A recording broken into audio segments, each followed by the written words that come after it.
The story of Chukwu, the creator of the universe, the beginning of all things.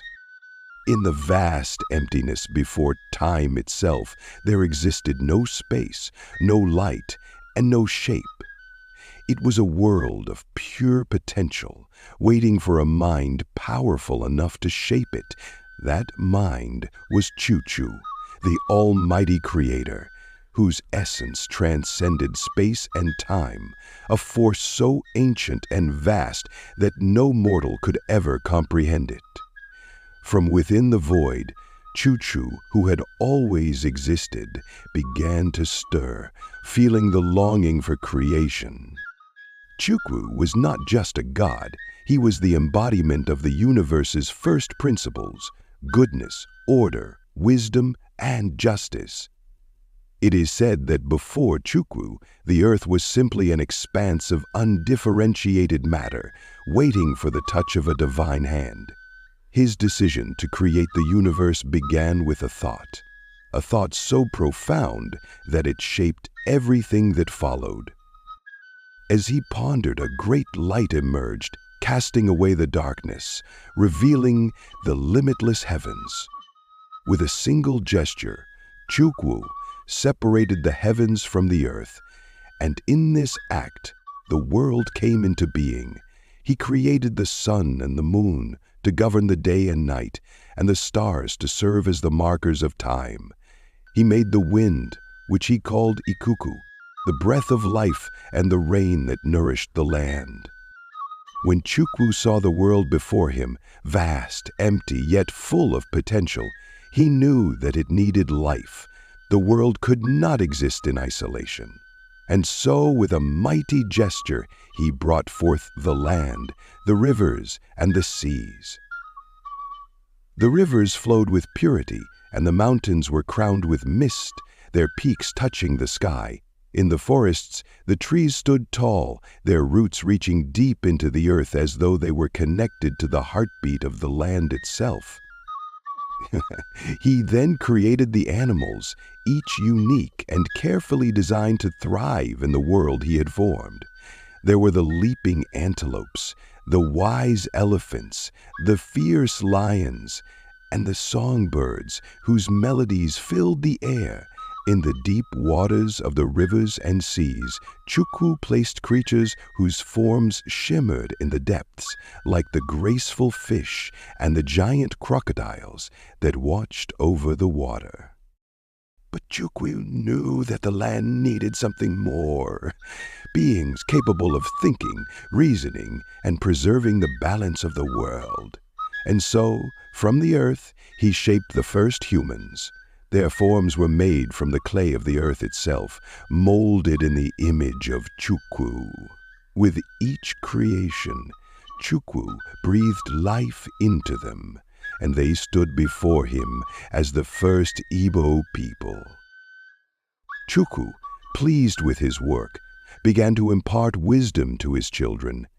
He knew that they needed guidance to maintain harmony in the world he had created. He called upon the spirits that lived within the natural world and gave them special roles to protect and guide the Igbo people. Amadioha, the god of thunder and justice, was the first spirit Chukwu called upon. Amadioha was the divine enforcer of balance who would ensure that those who violated the natural order faced swift consequences. His weapon was the thunderbolt, a powerful force that could both destroy and renew. Then there was Ogbunabali, the god of war and vengeance, who was tasked with defending the people against chaos and destruction. Ogbunabali was fierce, and his presence in the heavens was said to be felt in the rumbling of storms and the flash of lightning across the sky. He stood as a protector, watching over those who lived by Chukwu's laws. Allah, the goddess of fertility, also played a crucial role. She was the earth itself, the provider of food, growth, and sustenance. To her, the Igbo people turned when they needed the earth's blessings for a good harvest. Her relationship with Chukwu was one of profound unity, for she embodied his essence in her nurturing care for the land and its people. Finally, Chukwu gave the Igbo people the knowledge of Ki, the personal god that each individual would carry within them. Chi was believed to guide a person's destiny, shaping their life according to the principles of their nature. This personal god was the thread that connected each individual to Chukwu and to the world around them. These spirits, along with others, became part of the Igbo religious system, and the people worshipped them, offering sacrifices, prayers, and rituals in gratitude for their gifts. The relationship between the Igbo people and the spirits was one of mutual respect, one where humans were not merely subjects, but stewards of the land and the natural order. As the Igbo people flourished and their villages grew, so did the complexity of their society. With their knowledge of the earth and its spirits, they developed agriculture, trade, and governance. The people were governed by elders and spiritual leaders who upheld the principles of Chukwu's creation. But in the shadows, a dark figure began to stir, a being whose ambition knew no bounds. Ekwensu, a spirit of chaos and disorder, sought to undermine the peaceful harmony of Chukwu's world. Ekwensu believed that the power of the Igbo people should not be governed by the spirits, but by force and might.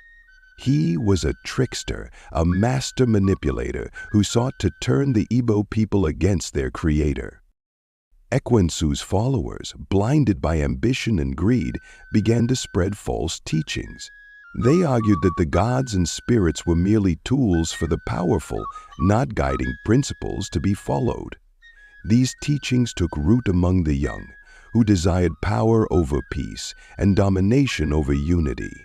Soon, a faction of the Igbo people, led by Ekwensu, rebelled against the gods and sought to overthrow the established order.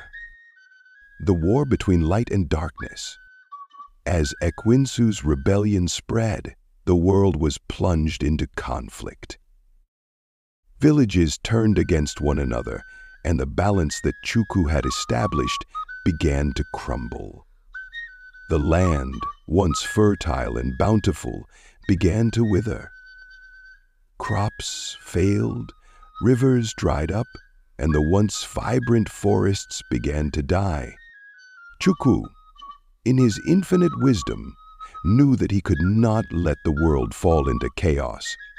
He called upon Igwe, the god of the sky, and Njoku, the god of the river, to rally the forces of good against Ekwensu's rebellion.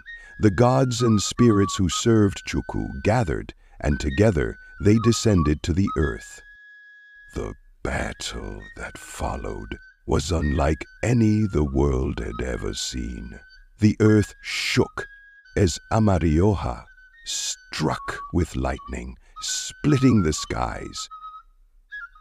Ogbunabali led the forces of justice and honor, rallying the Igbo warriors to defend their homes. But Ekwensu, with his dark magic, proved to be a formidable adversary. The earth itself seemed to tremble with the intensity of the conflict. In a climactic moment, Chukwu himself descended from the heavens. His presence was so powerful that the earth bowed before him. With a single command, he brought the forces of nature to heel. The skies cleared, the winds stopped, and the earth itself fell silent.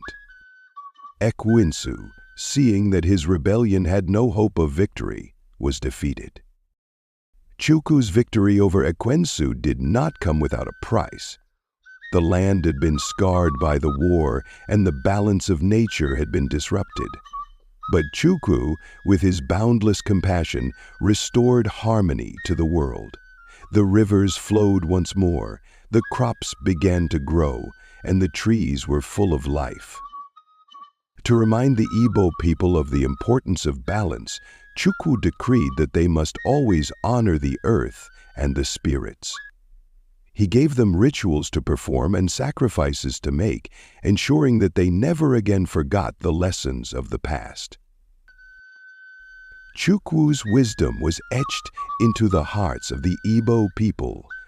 They knew that the world was a living entity and that they were its stewards. The teachings of Chukwu, Amarioda, Agbonabali, and the other spirits became the foundation of their culture, guiding every aspect of their lives, from farming and governance to rituals and festivals. The legacy of Chukwu. And so, the story of Chukwu and the Igbo people continued. The memory of the battle between light and darkness and the victory of Chukwu's wisdom lived on in every generation. The Igbo people learned that creation was a delicate balance, one that could only be maintained through respect for the earth, the gods, and each other. Today, the descendants of the Igbo people still honor Chukwu, the great creator. His presence is felt in the winds that rustle through the trees, in the thunder that shakes the sky, and in the rivers that flow through the land. And though the world may change, the lessons of Chukwu remain timeless, guiding the Igbo people towards a future rooted in harmony, wisdom, and respect for the earth.